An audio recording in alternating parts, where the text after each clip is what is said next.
Assalamualaikum warahmatullahi wabarakatuh. Waalaikumsalam warahmatullahi wabarakatuh.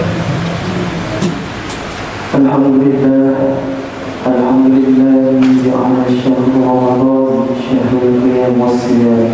Asyhadu an la ilaha illallah wa asyhadu anna Muhammadan abduhu wa rasuluh la nabiyya ba'dahu.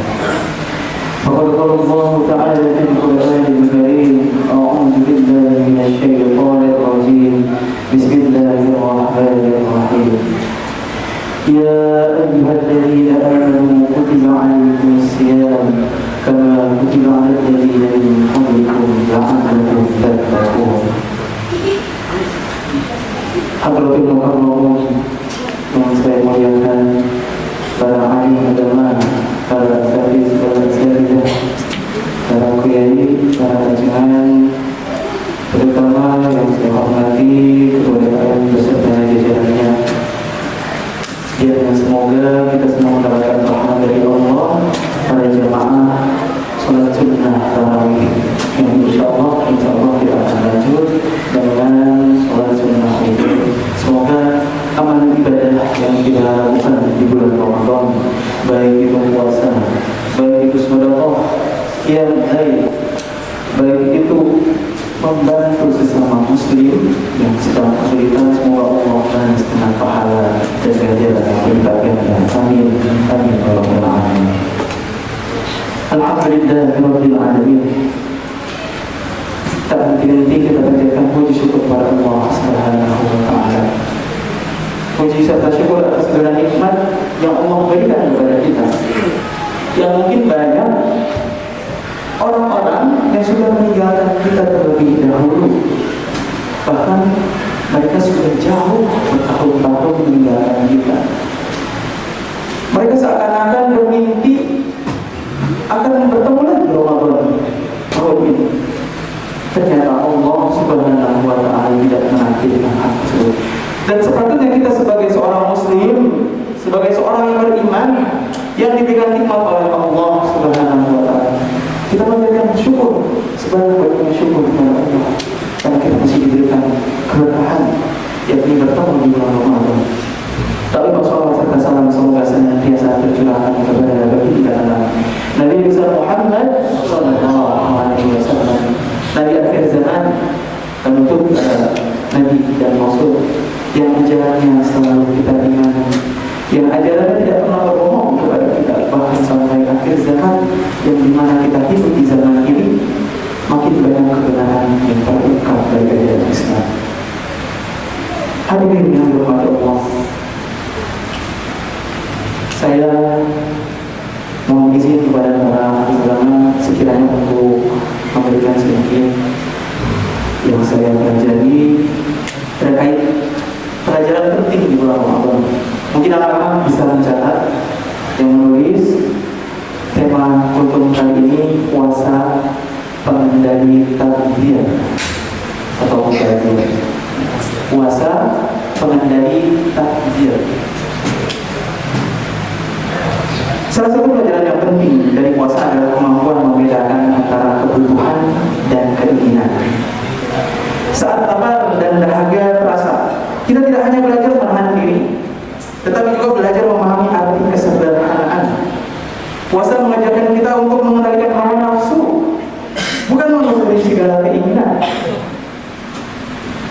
Banyak yang bertanya, kenapa ketika puasa rasanya tetap saja sama seperti hari-hari yang lain? Apakah syaitan tidak diganggu? Ternyata puasa ini adalah ajang kita melawan daripada hawa nafsu diri sendiri. Bukan melawan syaitan lagi, karena yang paling berat adalah melawan hawa nafsu dari diri sendiri.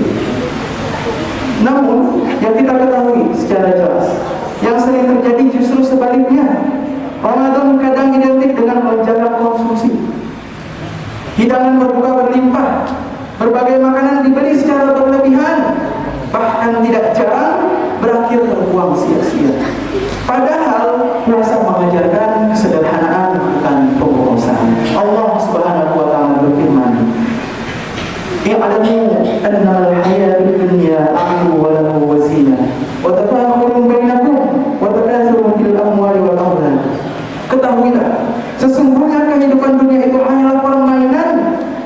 zawra, perhiasan, saling berbangga-bangga di antara kalian, dan berlomba-lomba dalam harta dan anak.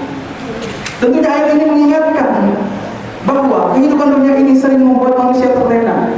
Nafsu kita seakan-akan terasa besar. Kita berpuasa kurang lebih 14 jam dalam sehari. Namun yang terjadi adalah perut kita terasa kenyang hanya dalam 5 menit. Tentu itu sebuah bukti bahwa kenikmatan dunia hanyalah sementara. Banyak yang nafsu, banyak yang ingin membeli makanan berlimpah, tapi lupa akan saudaranya yang kekurangan. Tapi lupa akan saudaranya yang tidak mungkin hari ini dia tidak bisa makan. Bahkan saudara kita yang di Palestina, banyak korban-korban daripada perang yang kekurangan, bahkan untuk berpuasa pun mereka memakan roti yang dimana rotinya sudah busuk. Dalam Islam tentunya kita diajarkan untuk tidak berlaku boros. Tamzir tadi tidak berlaku boros. Allah Subhanahu wa taala berfirman dalam surah Al-Isra ayat 26-27.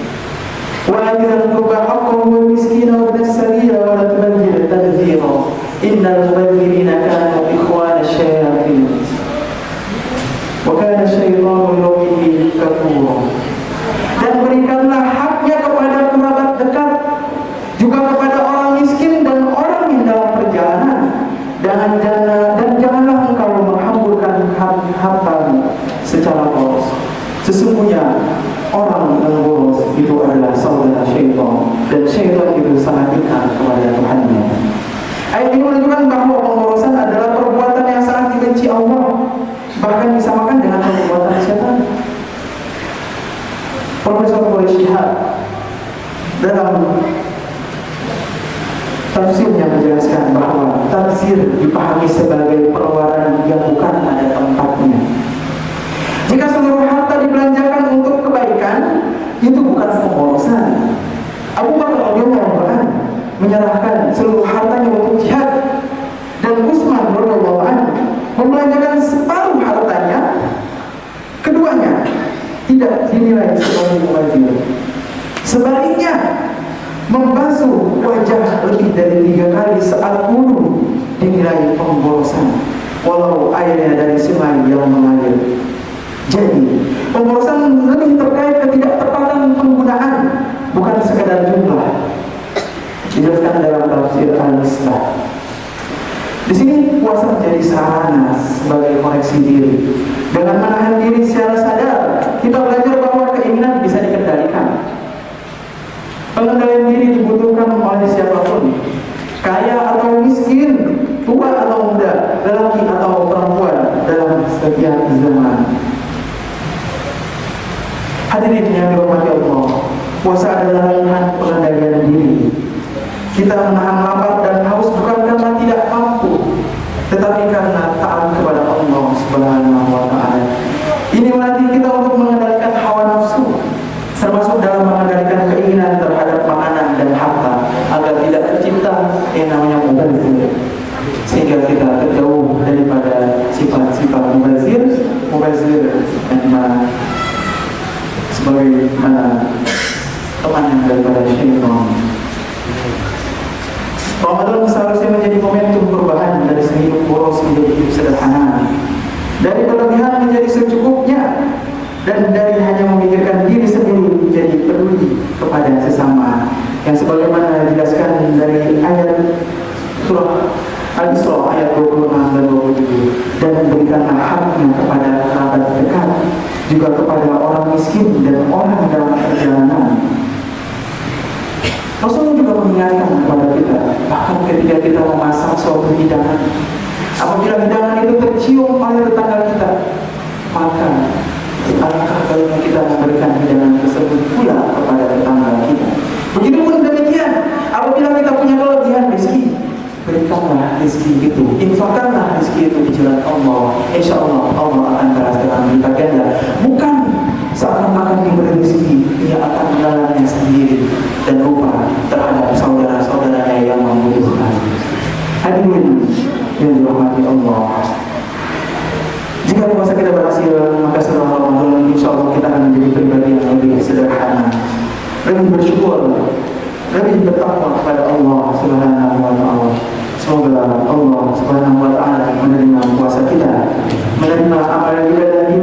menerima sedekah kita dan menerima amal-amal baik yang kita lakukan di bulan ini. Amin. Amin ya rabbal alamin. Kurang lebihnya mohon maaf.